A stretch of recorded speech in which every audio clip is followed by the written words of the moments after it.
Hi everyone, welcome back to my channel. I am the Motorcycle Rescuer, and this is of course Motorcycle Rescuer.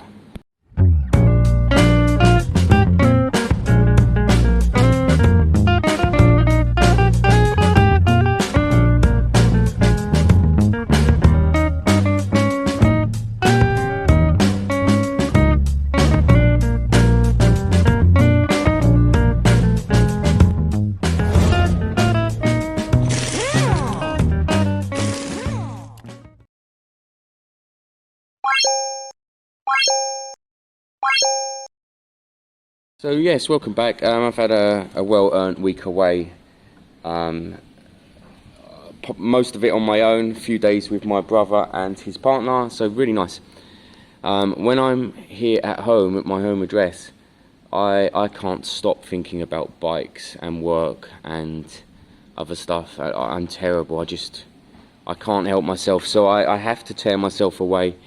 My uncle happens to have a caravan somewhere, a kind of static one, that I go to and spend a week away and chill out. And actually I still kind of think about the bikes, of course, but it's not hugely an issue, because there's nothing you can do. You can't drag yourself up to the garage and say, I just want to try this. Lovely week overall. One issue-ish is a bike I sold in December 2019, so 2 years and 8 months ago. I've recently been getting, and recently I mean the last 3 or 4 months, been getting bills for it, as in bus lane, traffic lights and stuff. And it's weird. I mean, I haven't heard anything about this bike since December 2019, and I've been recently getting bills. So I've been wondering. So I've been in contact with the DVLA and Havering Council, which is where the bills are coming from. And I've made it clear, look, I sold this bike a long time ago. I did send off documents. I have no idea why suddenly things are coming back to me. None of them are particularly helpful. But actually, no joke, guys, the boy who bought it messaged me when I was away on holiday and said, I need help with the moped you bought me. At first, he was being really fake. He was being really fake. He wouldn't tell me the reg, he wouldn't tell me what bike it was, and he was really starting to wind me up. In the end, we did, learn that it was that Honda PSI 125. And I said to him, look, mate, look, you've been taking the piss on that bike. I've been getting bill after bill after bill for the last 3 or 4 months. In 2 years and 8 months, somehow it's back under my name. And I said, I never do that. I said, I never leave bikes in my name for obvious reasons. Basically, I told him that he was risking his license. He needs to go and register it properly and backdate that to December 2019, so that all of this stuff he can clear up. And he was being a bit dickish about it, I'm going to be honest. And he was saying, well, no, you register it. That's your job. You register it. And I was just like, I was like, look, mate, don't worry. I'll contact the police. I've got all your details. I'll send them all on. And funny enough, guys, after checking, right, his bike wasn't MOT'd or insured. So a lot of these tickets are happening while they're not MOT'd or insured. I don't actually want to contact the police at this stage, because I don't want him to properly lose his license. That would be unfair. So anyway, long story short, his mum or someone messaged me after that and blocked me immediately. They didn't like hearing that he's messed up. His dad messaged me and was abusive and threatening, and he's coming to get me, and just wasn't listening. And so that's it. There's a bike out there. It's in Dagenham. So Danny DT Essex, 2006 PSI, being driven by someone called Josh. Inbox me and I'll give you his full name, mate, if you happen to know anyone in your area on a 2006 PSI grey with red seat. I'd be curious, guys, as to what what you think about this situation. I don't really know where to go. I've done all the right things. I've contacted the DVLA. I've contacted the Havering Council. I've given them all the details. I haven't actually given details. I've just said it's not mine. I haven't owned it for however long. And because I don't want to get him into too much trouble yet. But if they carry on being like this and they don't register it, I'll have to do it properly. Anyway, back to this. So, big old long intro there, guys. Sometimes in the same way I'm very good in regards to listening to people, sometimes I do like to get things off my chest. And actually, there's a bunch of you. Daniel, you were a legend, mate. You gave me some advice that actually I think has resolved this massively. So yeah, so sorry about that, guys. I don't like to offload on everyone else. Here's our WK125. Technically, it's the same as all the other ones. It's a kind of Tempest or Valiant, blah blah blah. All the kind of same bikes really, except they use different wiring looms, slightly different parts here and there. Ultimately, same frame, same tank, same engine, and everything else. The last video you saw, my members saw 4, 5, 6 days before you. And only because I want to reward the members. They're paying £2 a month. I want to reward them. I don't want them getting nothing out of it. I don't like people in this climate paying for things that they're getting nothing out of it. So I don't want to overly encourage everyone to join and be members, because you guys have worked hard for your money. But anyone who is happy to and I am going to do little bits and pieces to kind of help reward you a touch. So you saw this much earlier, and you saw the bits and pieces we've done, so that's pretty cool. Today I've got a brand new carb for this bike. I've got a new throttle and grip for this bike, and I can get some fuel. So today this bike could start on the button. Now, one thing I was wondering is, does it have a kick, because I'm batteryless? Oh my god, how lucky is that? Oh, so I can put in the original battery actually then, because it will start on the kick.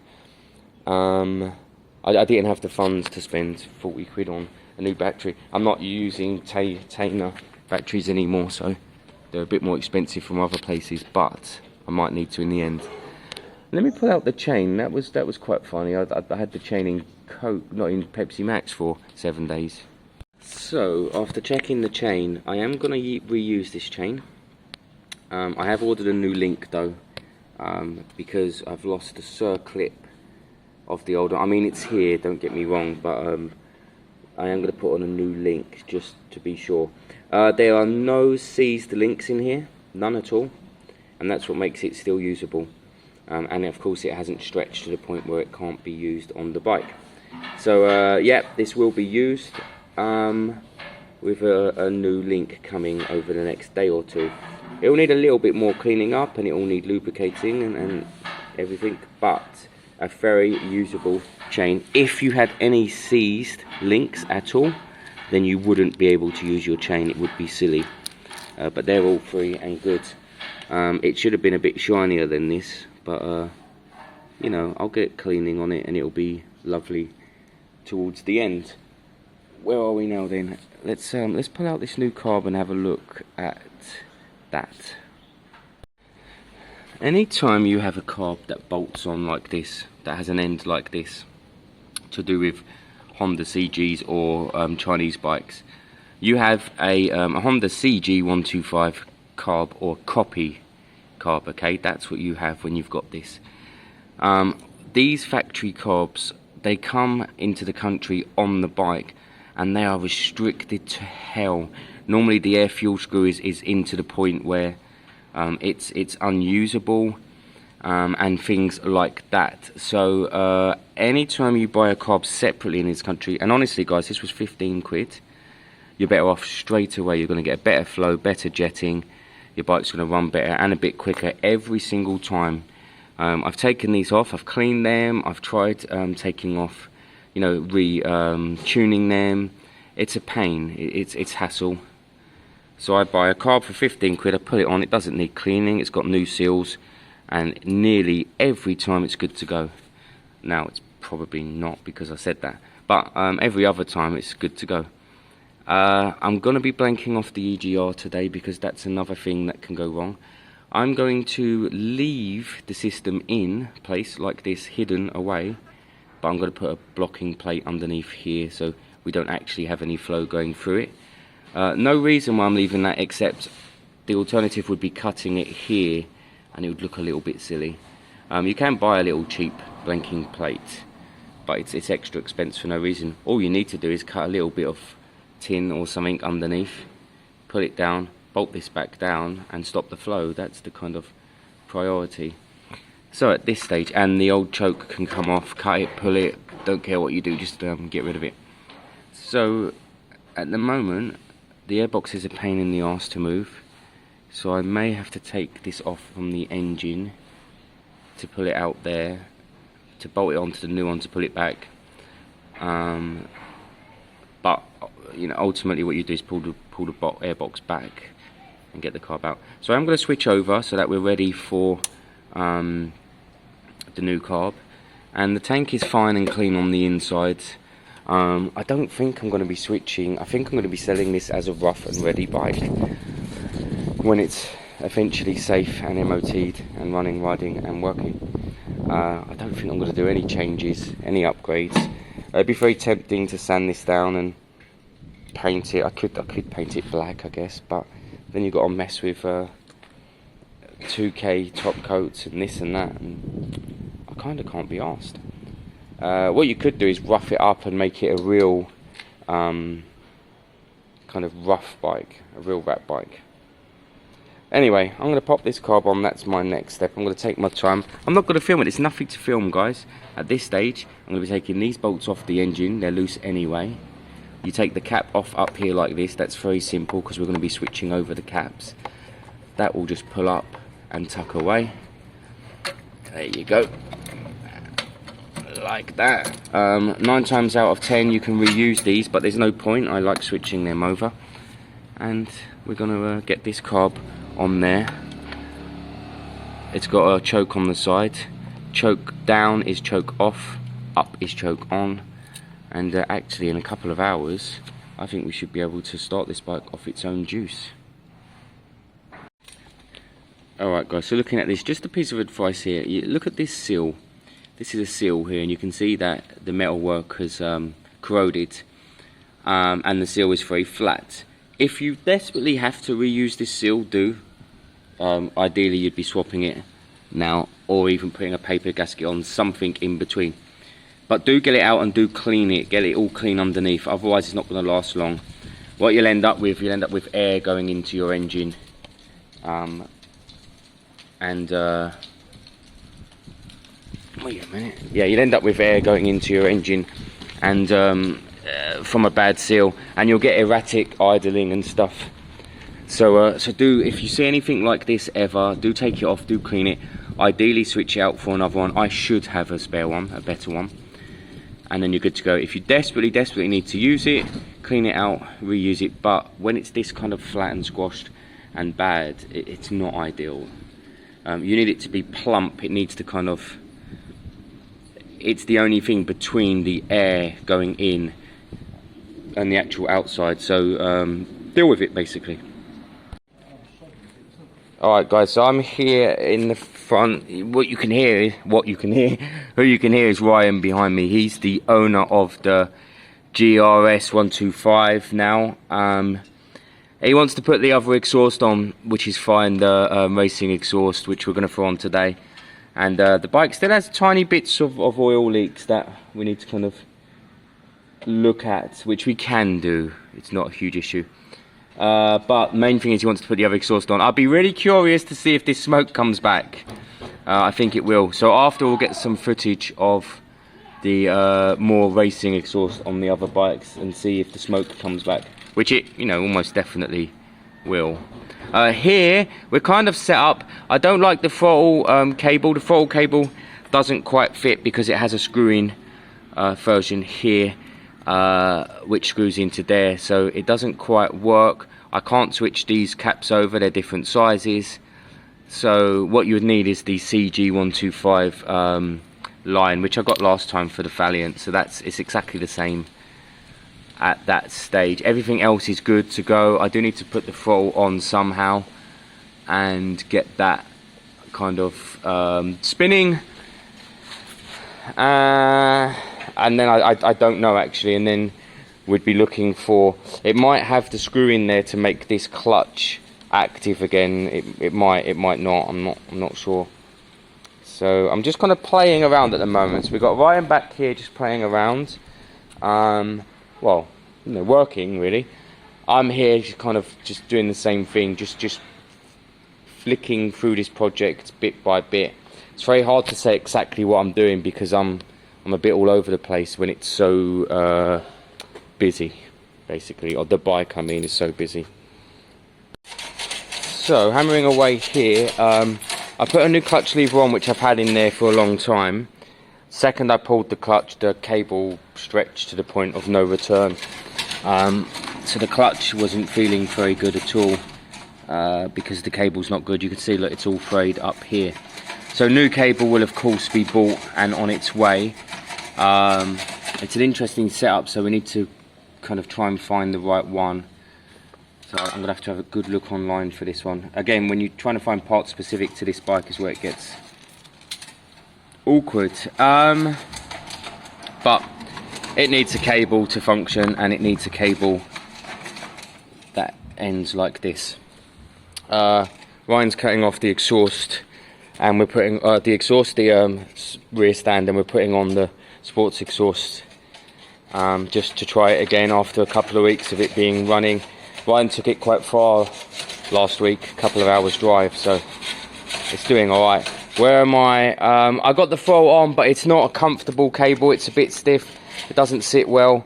It would be fine, but it's not. I'm not happy with it. So I need a new throttle cable for the CG carb, and this actual the grip will probably, it just doesn't fit as well as it should. It's at a bit of a funny angle. I'm going to keep playing with that. I can probably make that fit, but it definitely needs a new cable. So new clutch cable and a new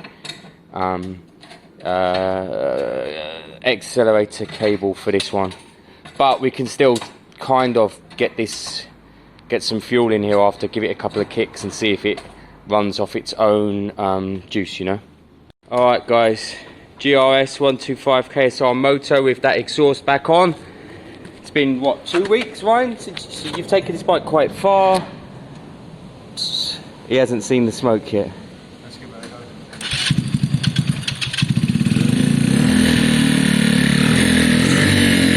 It sounds much better. In about 8 minutes, it's going to start smoking. It fits better, it looks better, it fits better.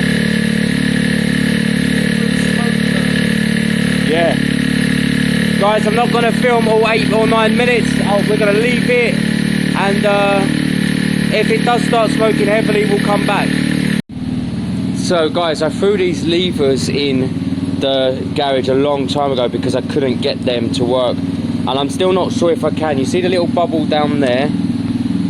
Oh, can you see it? I'm not sure. You know, it was very hard to get it to do anything last time, to get any air through.